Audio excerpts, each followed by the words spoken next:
Dear friends, good evening. Thank you so much for joining us for our pre-chamber lecture series. And today we would like to discuss with you the topic on dream yoga. Dream yoga is a phenomenal practice. And if you are not doing it yet, you really need to consider paying a lot of attention tonight, because this is going to change the whole perspective that you may have on your overall practice of self-observation. So let's start by saying this. When it comes to the practice of dream yoga and dreams, we are going to introduce you to this thing that is known as tantric dream yoga. Now, many people have the fixed idea, perhaps we should say the incorrect definition, or the incomplete definition, that anything associated to tantrism is intimately associated to sexuality. And let's say that if anybody is carrying that immediate connection within their mind, that is certainly an incorrect association. As a matter of fact, the word tantra means ritual. And what we are speaking of here is the ritual of the practice of dream yoga. But we also have to clarify yoga. And yoga, just like the word religion, it comes from a Sanskrit root word that means to reunite. In the case of religion, well, the root word is Latin, and that root word is religare, which means to reunite as well. So religion and yoga are in context the same thing. So this is a ritual to reunite. And when we are speaking them of dreams, we are then referring to all of those experiences that are taking place while the physical body is resting. Because every night when our physical body goes to sleep, our lunar soul, that lunar astral body that we all have, well, it leaves the body behind and it goes to wander in that realm that is known as the fifth dimension of nature. And when our soul is there, it perceives many of the things that it perceives during the day. As a matter of fact, we must say that all of our dreams are intimately related to our motor instinctive center. That means that many of the dreams that we experience are just an echo. They are a repetition of things that we experience during the day. Simple sensations, simple movements, mere repetitions of what we are experiencing on a day-to-day basis. Now, it is also true that these dreams, many of them carry an element of emotion. And when it comes to emotions, fear, that happens to be one of those inferior negative emotions that harms humanity so much. Well, it is fear, one of those inferior emotions, responsible for our dreams having that sense of being chaotic. I'm sure that by now you can recall many instances in which you wake up and as you remember your dream, you say, oh, that was weird. What was that? You see? And that is because of the many negative emotions that we carry. But the fact is that there are dreams that are emotional. There are many dreams that are associated to sensuality and sexuality. There are dreams that are intellectual. There are dreams that are associated with just physical stuff, like a motor types of dreams. And there are many dreams that are instinctive in nature, in which all we are experiencing are conditions of fighting or fleeing, or perhaps a combination of any of all of these things.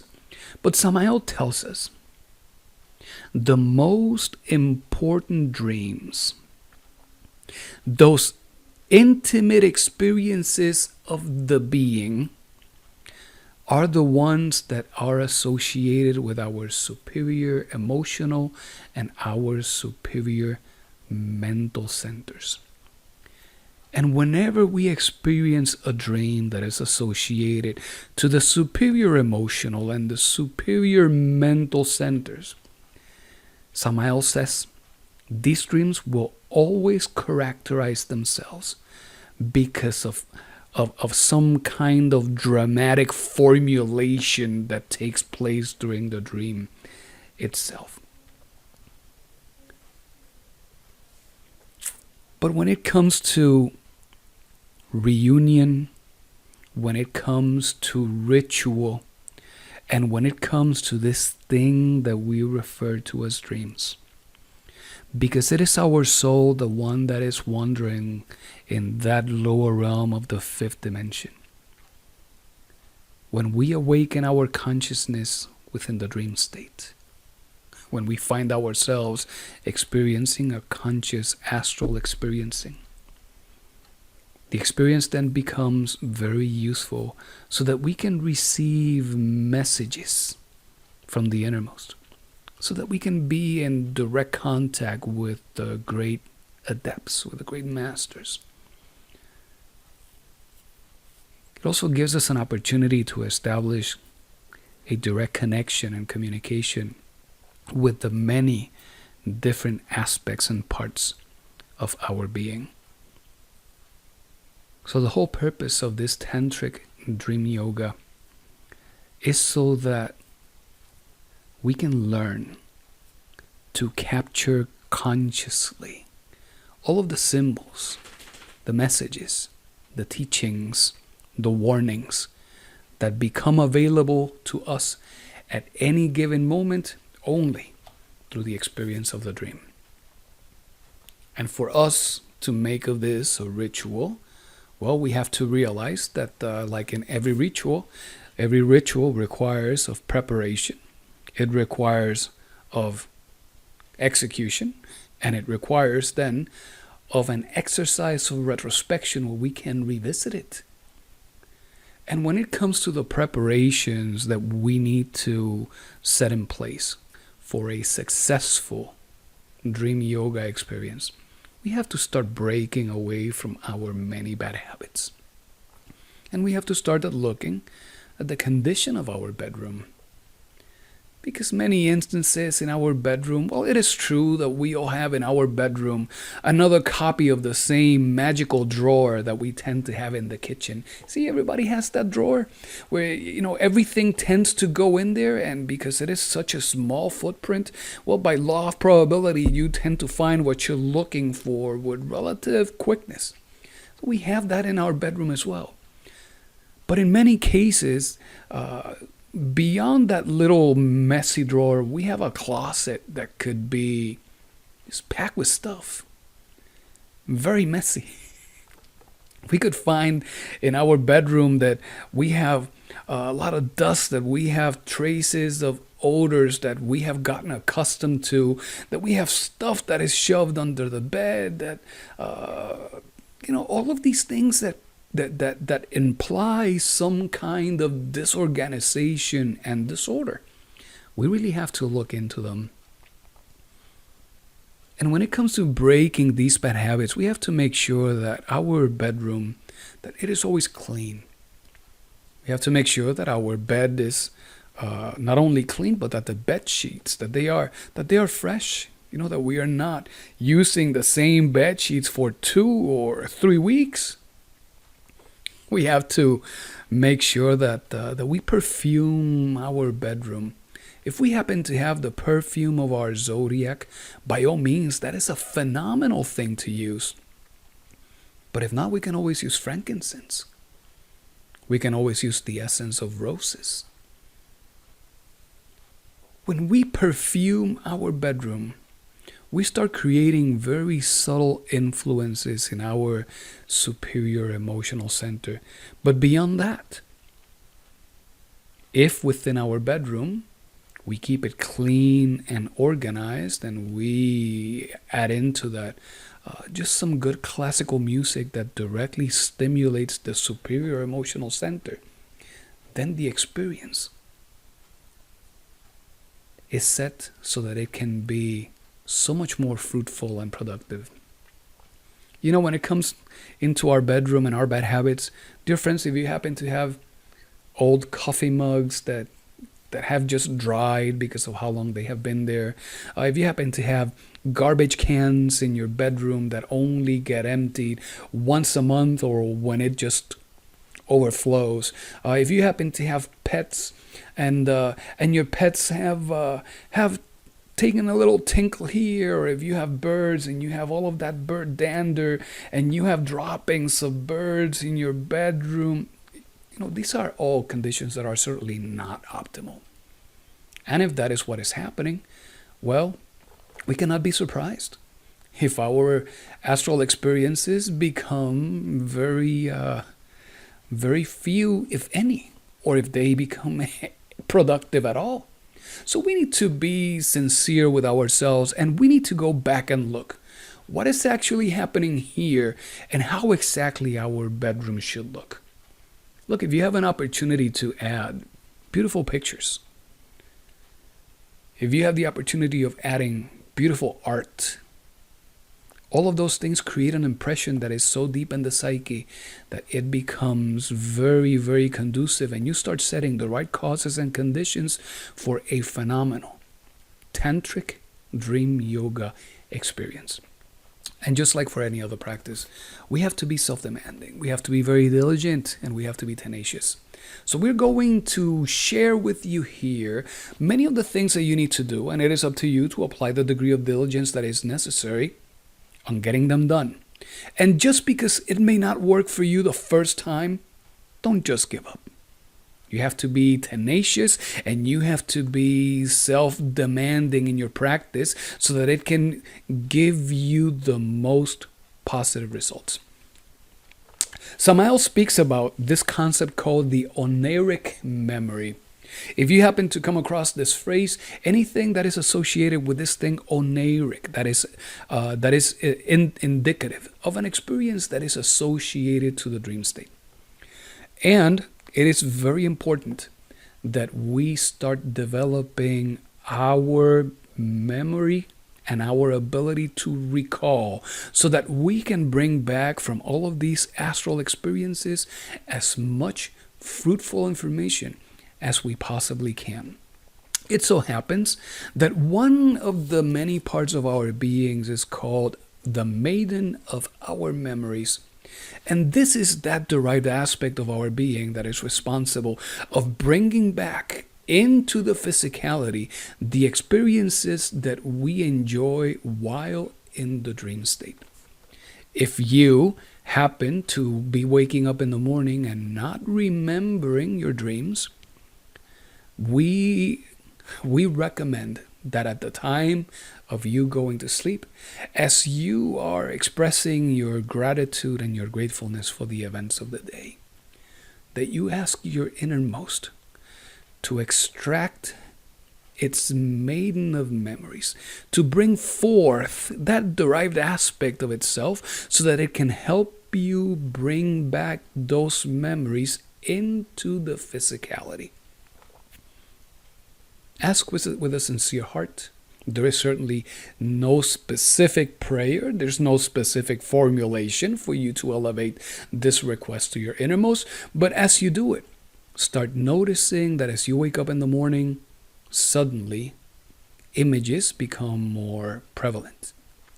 Suddenly, what appears to be the continuation of events in a dream starts becoming more evident, and you will start being able to recall what those memories are.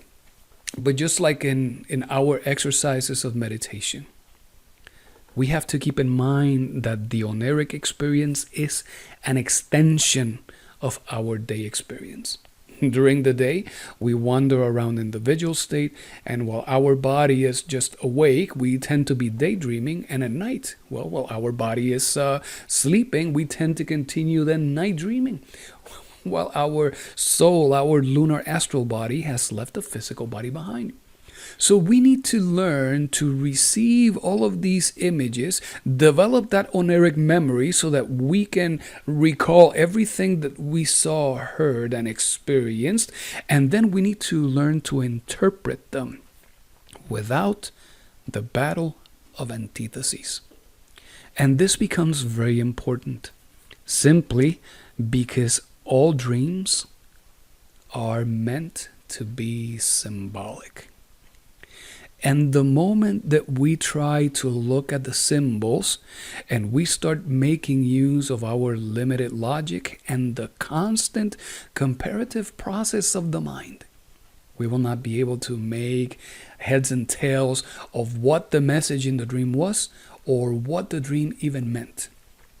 So for us to be able to reach this state of no thinking, we have to then start fostering and developing those faculties of the consciousness that allow the consciousness, that very natural, intuitive comprehension of the cosmic truths.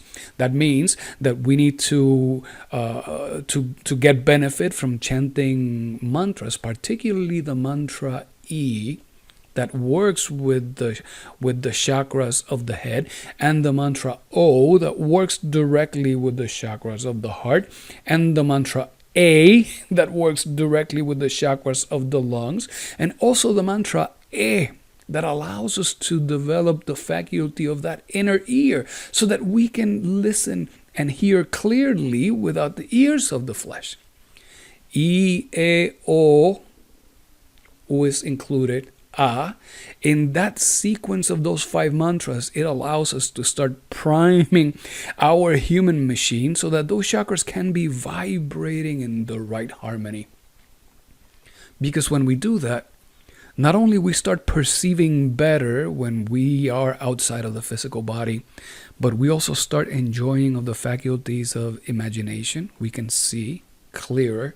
We start developing the ability to see the thing itself and not just to be dissuaded by the appearance of the thing. And then the faculties of inspiration and intuition.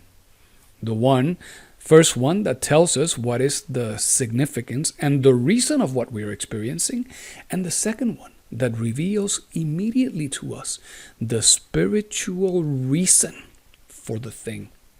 And when these faculties are present, you can clearly observe the many symbols that you receive in the dream state, and then you grasp their significance. Because dreams, particularly the dreams and those experiences that involve those messages from the being, they are associated with our superior mental and our superior emotional centers. Listening to classical music, both during the day and, of course, during the night, becomes very, very useful. Now, many of us in these modern days, well, we have the habit that the first thing that we grab hold in the morning is our phone, and the last thing that we set aside is our phone as well. And not only we are constantly bombarding ourselves with internal reactions and the many impressions that come through the mobile device, we're also creating an effect within our own sleep cycles with the blue light that comes from our phone. So when we have that, and on top of that, we go to bed after seeing a violent action movie, or we go to bed after listening to some electronic house music, or things like that. Well, we are certainly not leaving the body in the best functional state for a very productive dream yoga. Make the habit of listening to good classical music during the day. Mozart, Beethoven, Richard Wagner, Chopin. These are great sources of music that they go directly into the superior emotional center. That superior emotional center happens to be in the head. And as that center starts vibrating in better harmony, it becomes so much more receptive to the messages from the innermost. If you choose to leave some music playing throughout the night, now that we have so many of these little electronic trinkets that can do that for us, even so much better. Because then, for all of the night, you are then influencing your body in a way that is constructive, that is edifying, and certainly edifying for the consciousness. And the music of Ludwig van Beethoven happens to be perhaps the best type that you can listen to at night. And that is because Beethoven is not only a great composer, he was also an initiated master. And it has been written that his love for his Divine Mother was so pure and so intense that he had a little image of the Egyptian Isis, and it was inscribed by his own hand, and it read, I am what is, what has been, and what will be, and no mortal has lifted my veil. So you see, as we hear of this music and as we perceive it and we allow ourselves to drift away into the dream state, moved by those harmonies and those rhythms and symphonies, we set ourselves in a very favorable situation. So we spoke earlier a little bit about our bedroom. We were speaking, of course, about our bad habits. So if you like to consume a lot of coffee, it is not a good idea to give yourself a lot of coffee before you go to bed. So you want to limit the amount of stimulants, whether those are chemical or artificial in any other way. It is a good idea to not only keep your body clean and fresh, but also to bring that level of organization into the bedroom too. And Samael speaks consistently about this thing called the good housekeeper. We have to be good housekeepers. Not only we have to be good internal housekeepers as we observe our thoughts and we refrain from those reactions so that we can safeguard that energy for our spiritual practice. You know, that internal housekeeping is something that we have also to project in the environment that surrounds us. So our bedroom, if you can afford to have your bedroom be of light colors and be accentuated with colors of red and blue and yellow, so much more formidable it would be. Because those three primary colors, the red, the blue, and the yellow, they correspond with the three forces of nature that are the Father, the Son, and the Holy Spirit. If you can have art as in statuettes of the Greek goddesses, of those Roman gods, that they were always chiseled so perfect and so beautiful. Those reflections of beauty, well, they permeate into the psyche as well.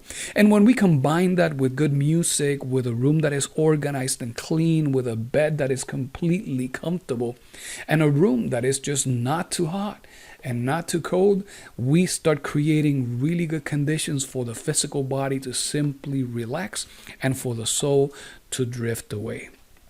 But what happens? As we relax, well, eventually the body is going to settle into the mattress. And if we have a bed that is making all kinds of noises, well, lamentably, dear friend, you're going to be waking up even without realizing many times at night.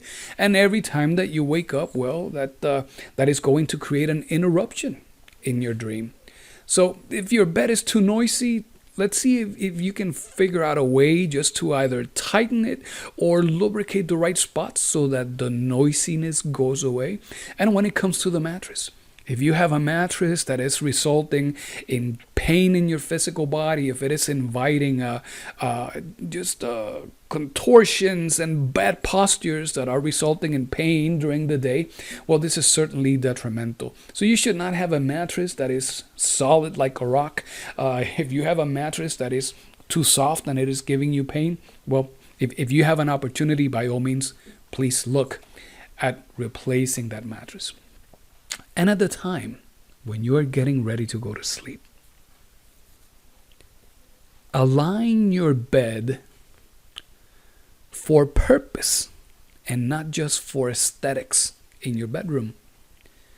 And set your bed in such a way that when you go to sleep, that your head is pointing towards the north, that magnetic north.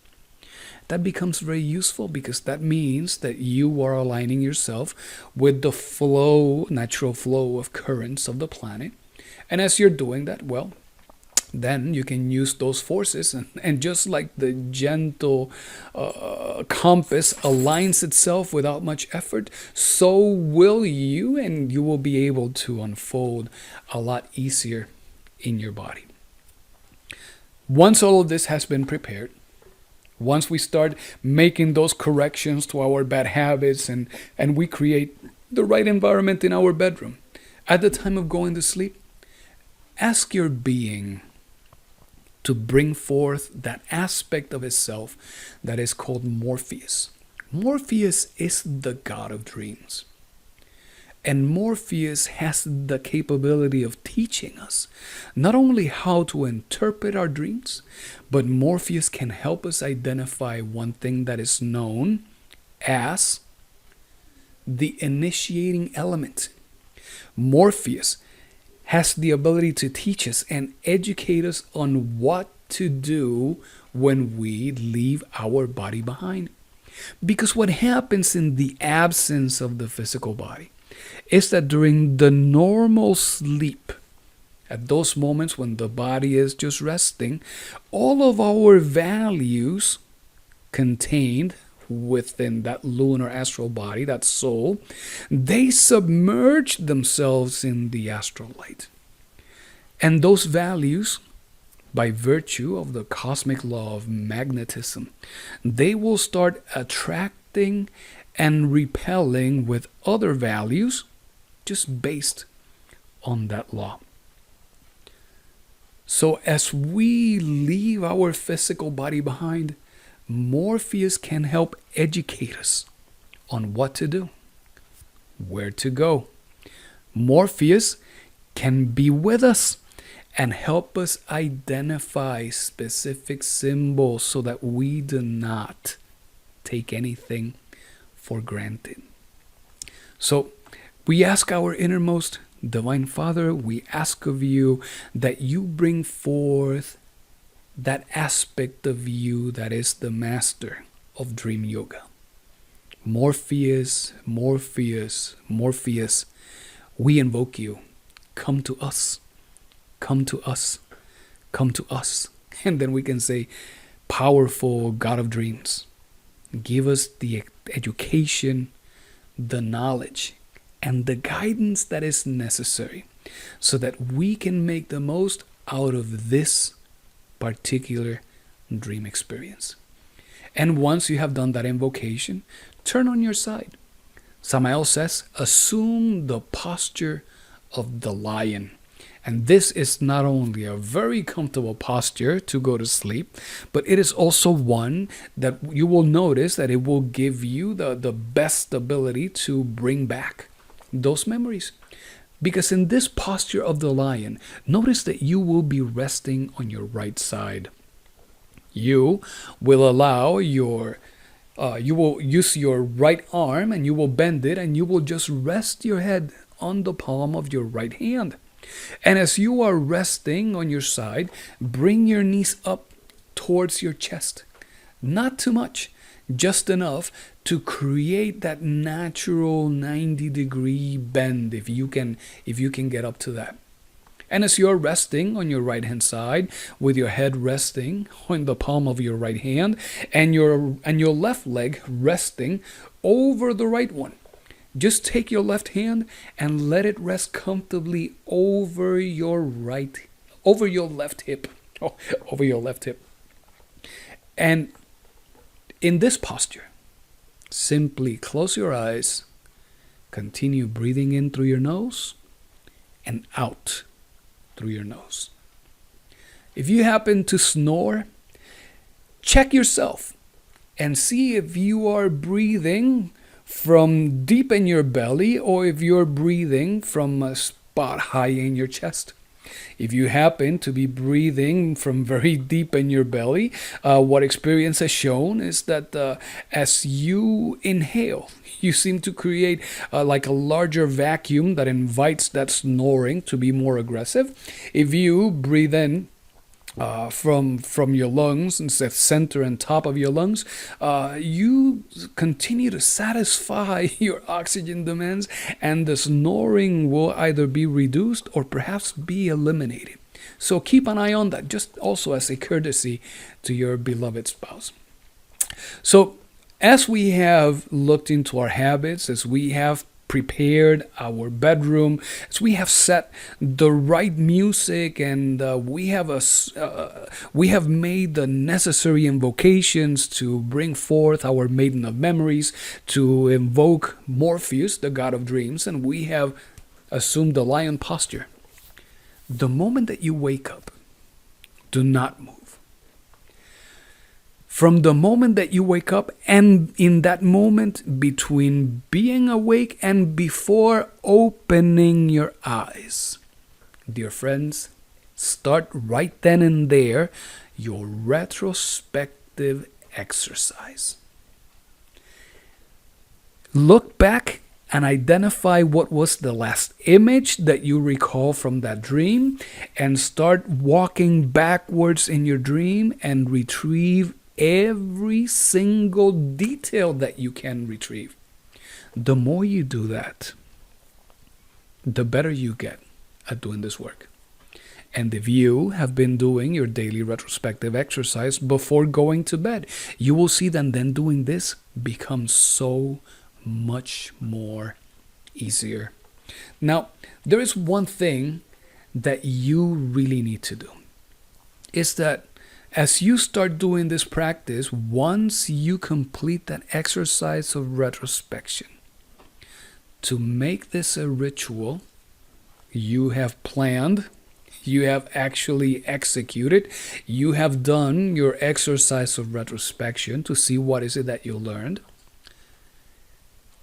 Keep your Gnostic journal under your pillow. Make sure that you have either a really good quality pen that is not going to mess up your bed, or a good pencil. And keep your pencil, your pen, and your Gnostic journal within arm's reach so that you don't have to move too much. Because the moment that you awake, as you recall all of those experiences, as you once again remember what you said, what you felt, where you were, what you experienced, write down as much detail as you can capture in your Gnostic journal.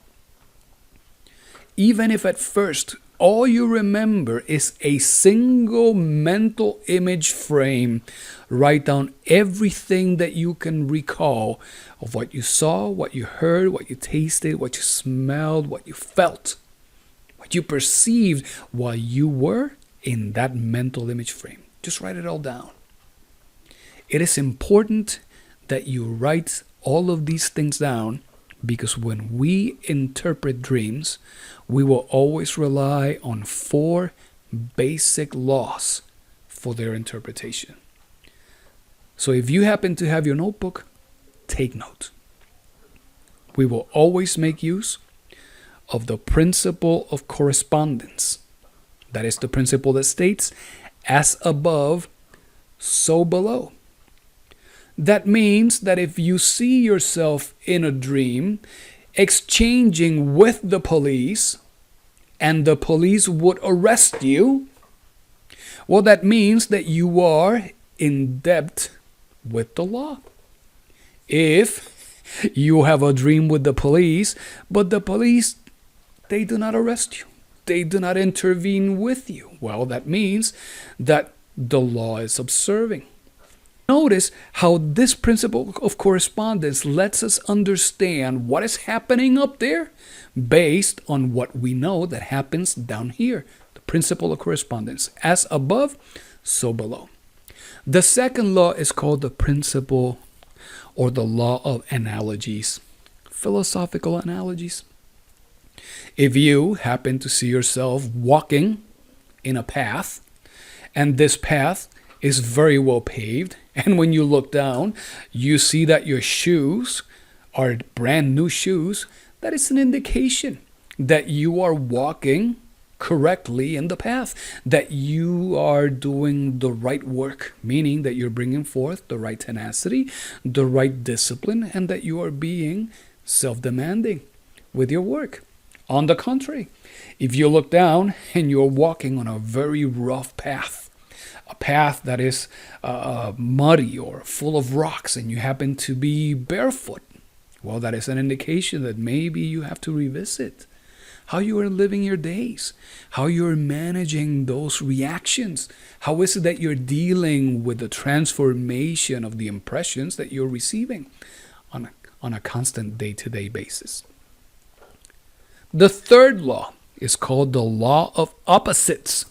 And this one applies really well when it comes to the emotions. Because if you happen to be in your dream and you see yourself dancing and celebrating, that is an indication that either that day or in the upcoming days, that you're going to be experiencing the opposite of those joyful experiences that you were enjoying while you were in the dream state. In the same token, if you happen to see yourself eating candy and sweets and cakes in your dream, well, based on the law of opposites, you can anticipate that as you start seeing what is happening in the upcoming days, you're going to be facing a series of fairly sour circumstances. So notice, in this very simple sequence of these three laws, philosophical analogies, the principle of correspondence, and the law of opposites, if you happen to be seeing yourself in a wedding, and then you are eating cakes and eating candies and sweets, and the wedding is over and you see yourself walking, and when you look down you are barefoot on a muddy path and a cop shows up and arrests you. Well, you can imagine that there would be some very interesting events happening in the upcoming days, and this is good. There is no reason for us to be shying from the difficult moments and circumstances of life, because this is a good, ample, preemptive warning on the things that are about to come. And what does this do for us?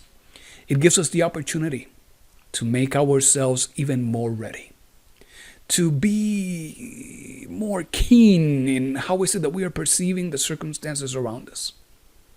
And perhaps that heightened awareness becomes enough for you to not react in a certain way, to catch yourself before you say something that perhaps you could regret at a later time, and avoid those difficult moments.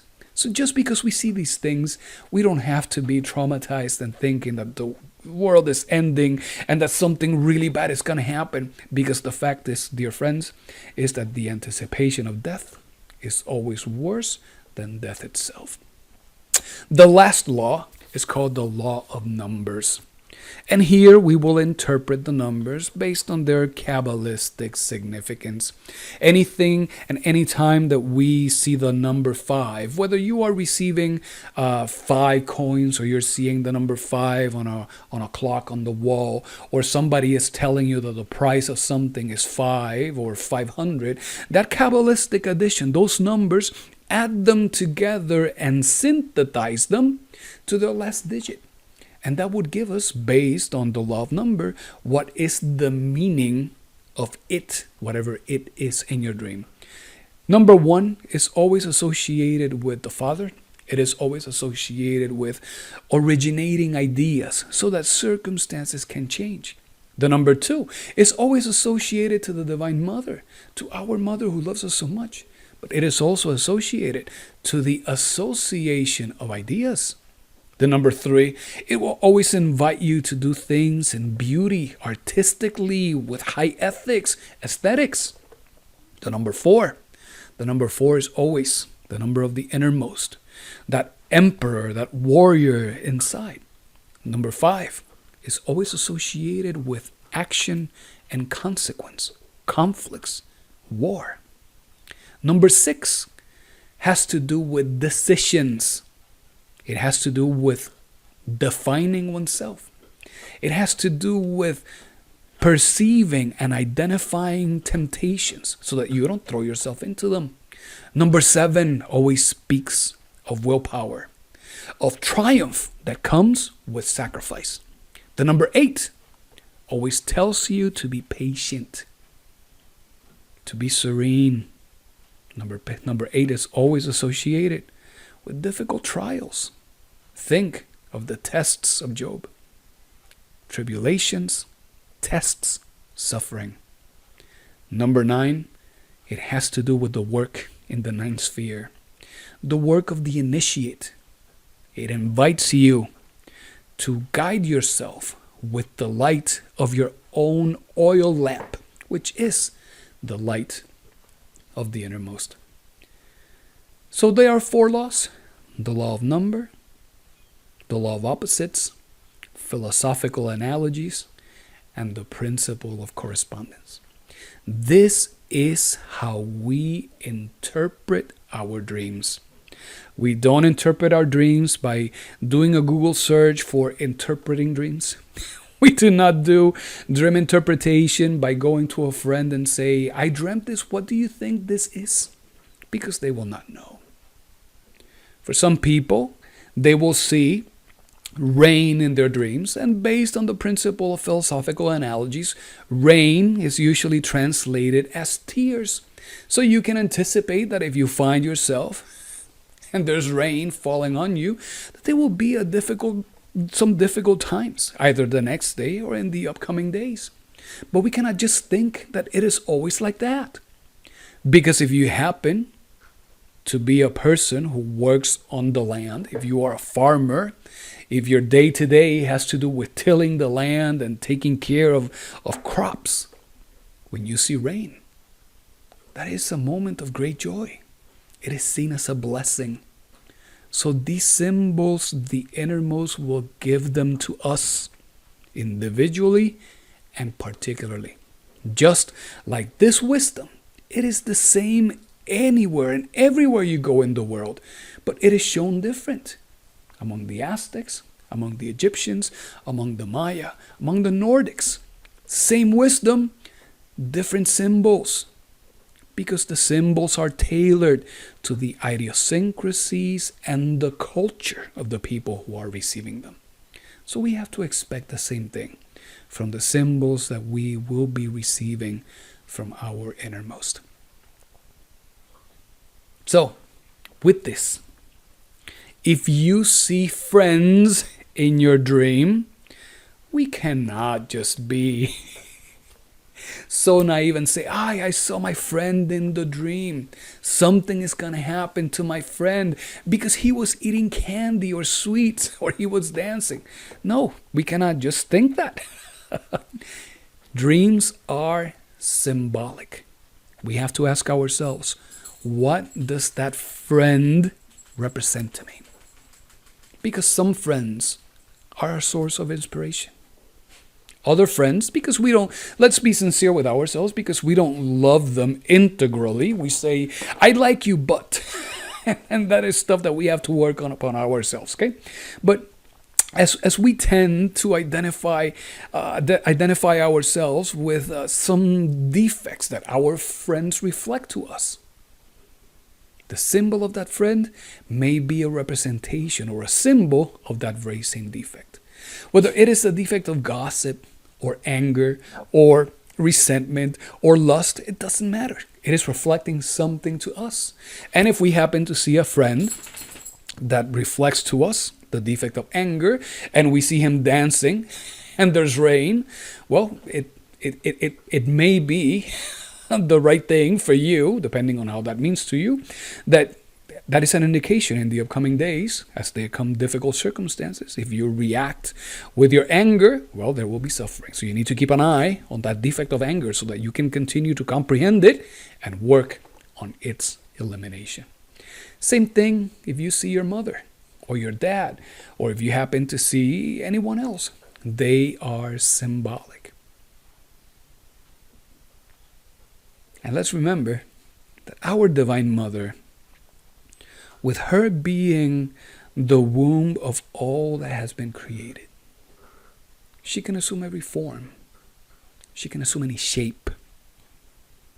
And our innermost will use all of the tools in its arsenal to communicate with us and give us the right message when the right message is needed.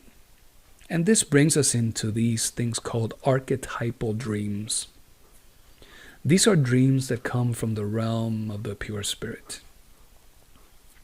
These are very personal, and we speak in terms of individual, particular dreams that have to do with your own esoteric matters.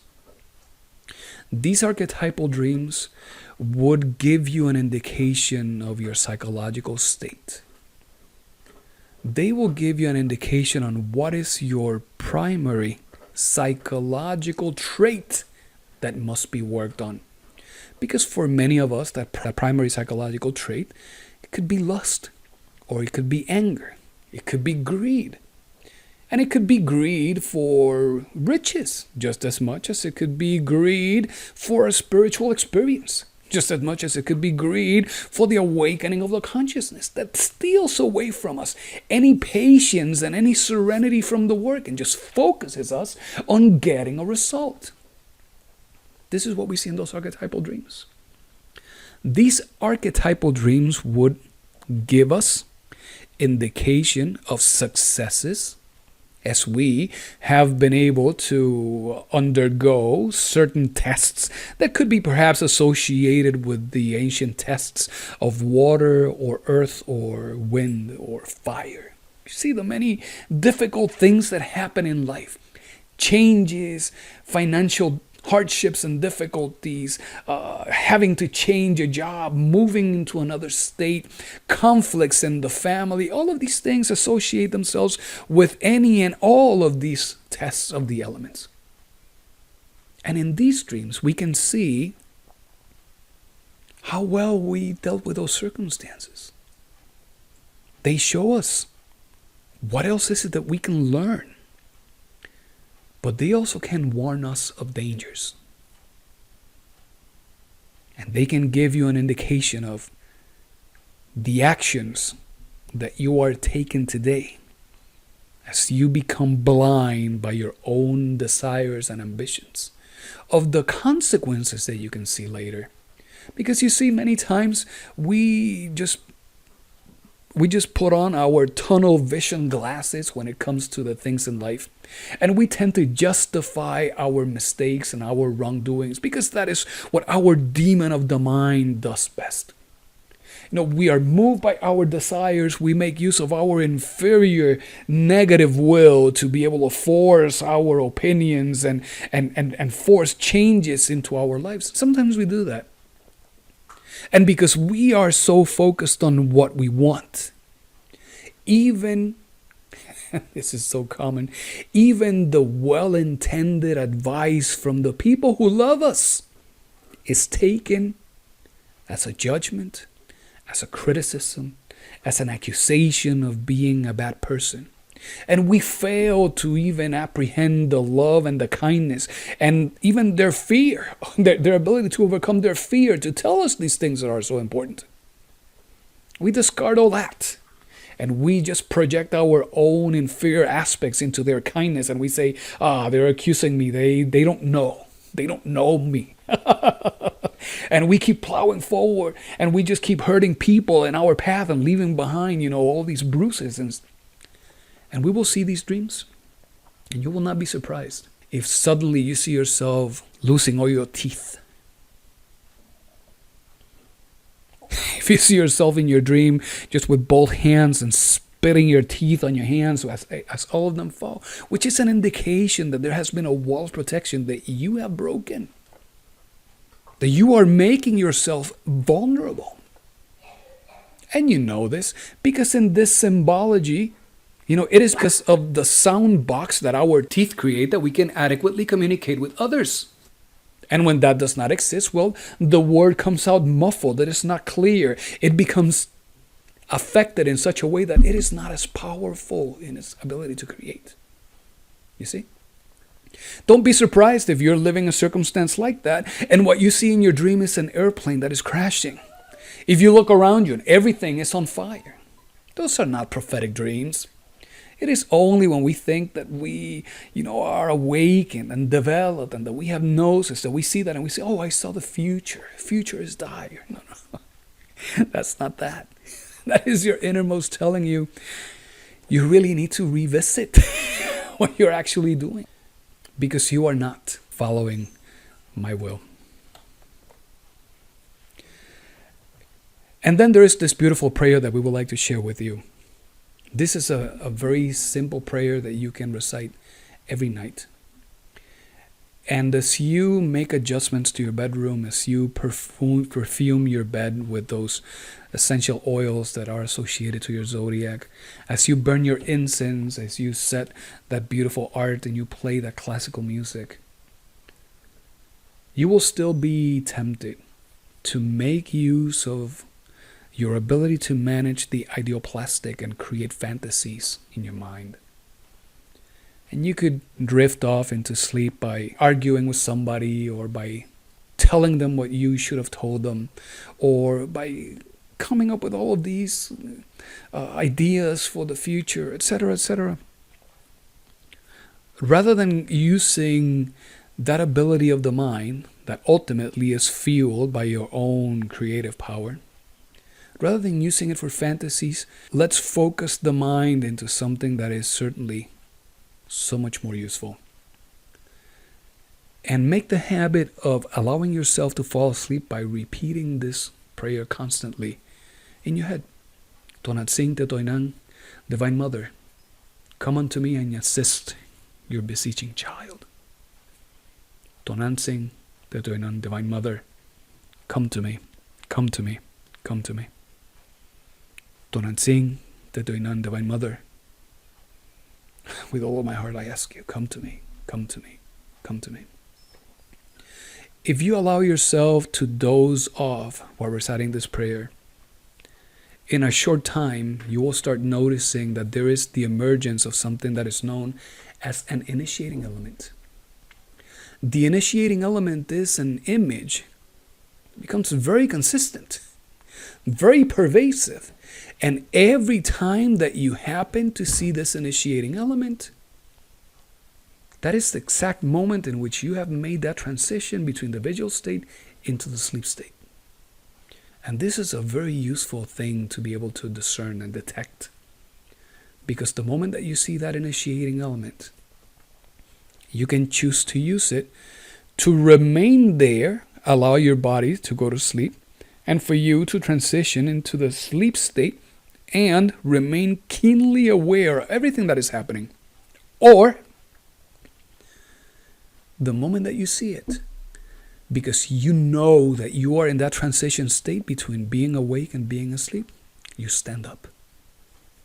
And the moment you stand up, you have effectively left your body behind, and you will notice that you are consciously in the astral plane.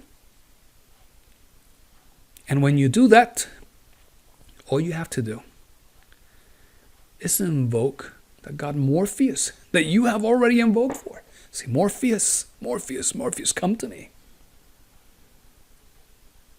You can ask Morpheus anything that you need. You can ask him to teach you about the practice of dream yoga. You can ask of him to help you refine this ritual, because this is, after all, tantric dream yoga. You can ask of your Divine Mother, invoke of her. She will come to you. You can ask of her to take you so that you can receive the teaching directly from the lips of the masters. And in the condition that many of us are, well, maybe they do not let us walk into the precinct, but maybe we can stay close by and still receive that wisdom. And that is still a beautiful experience. We would certainly not encourage you to ask your Divine Mother and say, take me where you know I deserve to be. Because the experience can be quite shocking. Tonatsing Tetoinan, Divine Mother, with all my heart, I invoke you, come to me, come to me, come to me. And as you are repeating this constantly, you focus your mind into an exercise that is edifying and dignifying to the consciousness. And you are making the right use of your creative power as you make use of, as you model that ideoplastic, so that you can have enough of that energy left so that you can then perceive the initiating element. At the time that you wake up, if you happen to be interrupted at night, whether it is to just do a quick trip to the bathroom, or maybe you just woke up with some noise because the dogs barked, etc., you can always willfully return into the dream. Just make sure that you keep fresh in your mind that last image. And as you once again assume the posture of the lion and you close your eyes and you calm down your physical body, you invoke that relaxation that you know very well how to invoke by asking your innermost. As you keep that image present in your mind, before long you will find yourself once again right then and right there. And you will be able to continue your dreams. We always like to share this, even though it is very common for many students to have experienced this on their own many, many times. The good thing about sharing it is that we have also seen that in many instances we have experienced some things, but we don't know that we know them until somebody tells us. So remember that you can always willfully return into your dreams. And as you get good into the practice of dream yoga, remember that what we are seeking whenever we are working with the fire is the elimination of our defects. Every time that we work with the fire, we are seeking the fire so that the fire itself can eliminate the defects. Because in turn, the fire has all the right to enable creation. So it helps remove what is not needed so that it can itself create what is new for us. And as we continue working on comprehending our defects, whether it is with the practice of pranayama or those of you who are intimately associated and related to the super dynamic of love, we comprehend our defect and we always invoke of our Divine Mother Kundalini so that she may turn that defect that we have previously comprehended into a cosmic dust, so that she may help free up that consciousness, so that we can create that magnetic center of consciousness. When we do that, eventually we will find ourselves with no more need to dream. We will find ourselves with enough magnetic active center that we will be able to unfold consciously in the astral body, and we will be able to just leave the physical body behind so that it gets the rest that it needs, so that it recovers and rejuvenates from the effects of the day. And meanwhile, we will be able to walk into this fifth dimension that is the eternity, so that we can receive the teaching from the masters, so that we can effectively continue working in the awakening of our consciousness. When Brahma awakens, the dream stops. And there is a very funny anecdote. At one time, His Holiness the Dalai Lama, a solar man, good friend of Master Samael Aumber, he was being interviewed by one of the Western journalists. And as the journalist is interviewing His Holiness, they asked the question, and what are your dreams about the future? And His Holiness, well, being a solar man who has no need to dream, he looked at it and he said, dreams? What is this dreams that you talk about? And he smiled, and yet she felt compelled to explain what she meant with dreams, not being able to apprehend the deep wisdom that he was then sharing with her. So there are 4 lights. As we work in the awakening of our consciousness, there is the light of revelation, there is the incremental light, the light of immediate realization, and the light of profound interior illumination. These 4 lights correspond to the faith that we need to develop, because the light of revelation is associated to that faith of clarity. Light of revelation, faith of clarity. That is the faith that comes whenever we find something that indeed emphasizes something that we already knew. That gives us the, I knew this. It's so good that I found this. That is that light. That incremental light is the light that we can perceive every time that we learn from the experiences of the masters. Whether we are reading of the fantastic life experiences of St. Francis of Assisi, or whether we are reading from the past lives of Samael Aun Weor, or whether we're reading the story of Hermes Trismegistus as it has been written in the Emerald Tables. As we see all of those experiences, that adds into that incremental light, because that builds in us the faith of longing. They experience that, and we have the opportunity to eventually be able to experience something similar. It tells us what we can anticipate. The light of immediate realization is the faith of certainty. That faith that when you are observing the sequences of causes and effects, that you come to see that if you alter a cause, you can change the effect.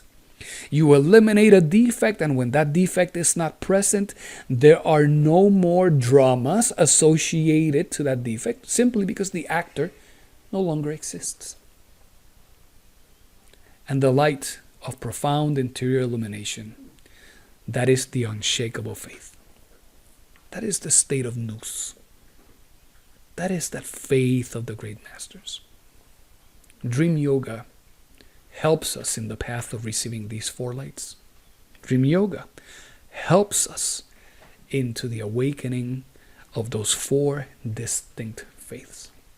Friends, we sourced our information today from Samael's work on Dream Yoga and his lectures and the chapters that are written in the book, The Secret Doctrine of Anáhuac, and of course his book, Dream Yoga. So dear friends, this is what we wanted to share today with you. Thank you so much for joining us this evening, and may all beings be happy.